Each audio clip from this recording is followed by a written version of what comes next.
you guys We put it together in 2002 and present it to somebody? Yeah, we presented it to City Council. There was a session of City Council that we presented, as well as we presented it to a couple places around the country. I presented at the American Transit Association conference in Philadelphia that year. Did you send it out to like the local state reps and stuff like that too? Or? Yeah, yeah. So what came of it? Were any of the initiatives kind of looked at? Any close? I guess you could say in some ways, there's definitely more bike paths in the city now, as well as actually, I guess more than you would think. Now that I look 7 years later, Port Authority is now talking about overhauling their entire system and changing the route system and the numbering system. That was one of my recommendations. Simplifying. I mean, the system. As a guy who grew up in Pittsburgh all my life, I understand the system. But one of my big arguments was, one of the cool things about like New York or DC or some other cities is their public transportation system is very easy to learn. Within a half an hour of being in the city, where Pittsburgh, you could be here for 20 years and still not know exactly what bus to catch somewhere. So like color coded, a different numbering system. I was just reading in the newspaper saying Port Authority is moving forward with that. It's going to be, I guess, over the next 2 years, they're going to overhaul the system and change the entire numbering system and the entire renumbering everything. Yep, and they're changing the entire routing system as we know it. And that was another one of my recommendations. I don't know if they're going to do it exactly the same way that we proposed. So that was 5 years ago. Yeah. So that was like two things I could definitely think of right now, as examples of things that they embraced. So it was an awesome experience. I got the opportunity to interview a lot of people. I got the opportunity, to talk to the folks out in Portland who did the Max light rail system. We talked about the transit-oriented development opportunities for them out there. Talk to folks in Philadelphia from SEPTA.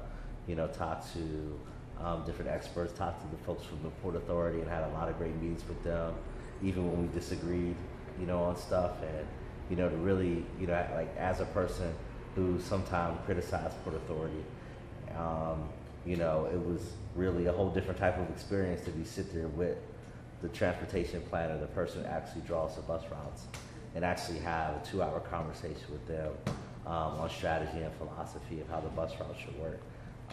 This person basically has all the bus routes like in their head, like memorized, and be able to have like a real conversation and be able to agree and disagree and understand that, it's easy to sometimes throw rocks and, criticize everything and hate on everything.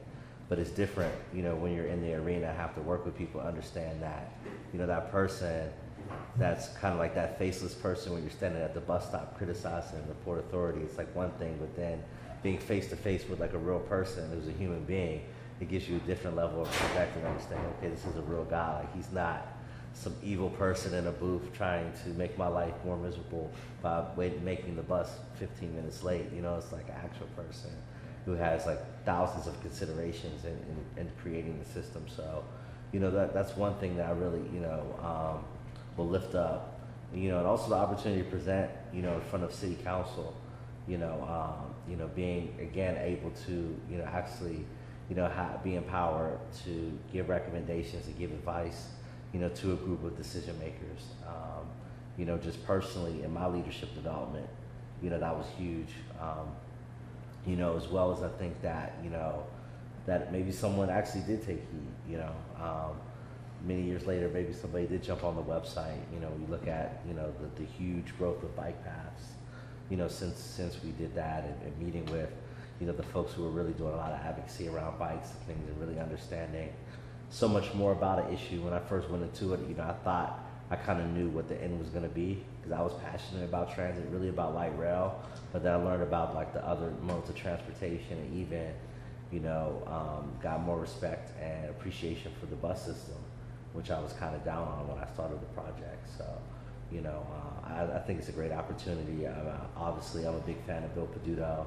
He's been a friend of mine for 10 years now. When I was actually an intern at City Council in 1998, when I was still in college, and he was the age for Councilman Cohen at the time. So, known him for about 11 years, and anything that he's doing, I'm always 100%, supportive of, and he really hasn't changed much since that person, who was an aide to Councilman Cohen, and really has a deep passion for engaging people in the process and wanting to build more leadership.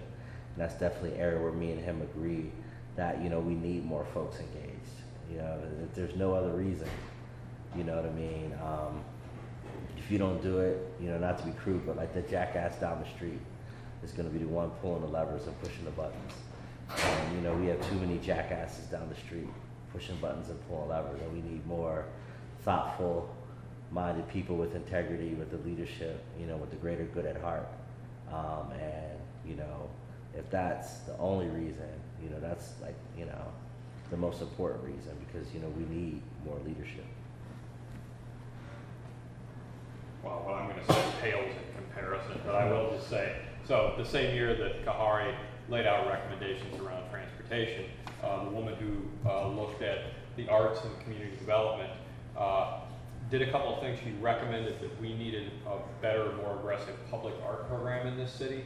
She also found one of the people who had run the Philadelphia mural project, which is, if not one of the largest mural projects in the country. Found out that this guy had moved to Pittsburgh, and as a part of her recommendation said, we need a public arts program that's supported, that basically lets this guy run it.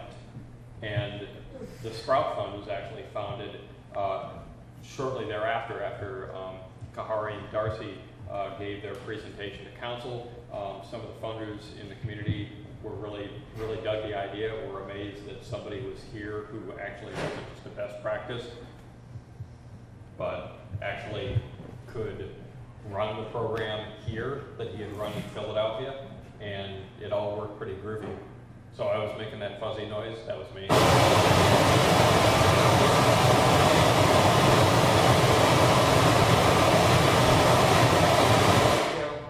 Thank you. Thank you very much. That was my bad all the way. I'm just going to turn this off. That's what they call white noise, I think. I think that was a pretty good close on the audio portion and video portion. We can just wind down after this if that's all right with you, Mark. I'm good with that. All right, cool. And so begins our informal session of the evening. So anything else? My hope is that before we do the next session, I'm going to do a couple of things. I'm going to follow up with you all by email. I think I got phone numbers on everybody too. Just get 2 cents worth, make sure you're up to speed if there's anything that we didn't cover tonight, because we do have somewhat of a structure and a schedule, and I don't want to keep you all forever, that you have a chance to ask me about me, anything that you have in mind, browbeat me on anything we didn't get covered, and then prep for the next session when we're going to start getting a little more structured. I've got people coming in, and I'll go real quickly through what I have coming up. Although this was all in your email too, but my notion was to start pretty broad about like what's the opportunity for the green economy, then move into something that does what Paul O'Neill was talking about. Should I do I can do the plan. I got you on this. Oh, thank you. We can do what Paul O'Neill was talking about in the quote in the Post-Gazette I was telling you earlier. This doesn't mean anything if it actually doesn't get down to the community level. If we don't have real impact in our neighborhoods, none of this means anything. So I'm looking at the next session about what's going on in this neighborhood from here out east, not Shady Side, not East Side, not the affluent part, but is any of this sticking in places like East Liberty and Homewood and Lincoln and Larimer and Leamington and Penn Hills? Is any of this going to mean a damn thing out there? We'll have that discussion with some people who are working toward that and are pretty well informed. Then after that, we're going to talk about some of the logistics that DeWitt was talking about with his program, green jobs, housing, and particularly in communities of color. How is that going to work? Is that going to work? And how many jobs actually are there out there for this? Or is it all just kind of, wishes and hopes at this time? Then beyond that, we're going to talk about equity. How do you start measuring some of this stuff? What does green mean? How green is green? And how can a LEED certified standard building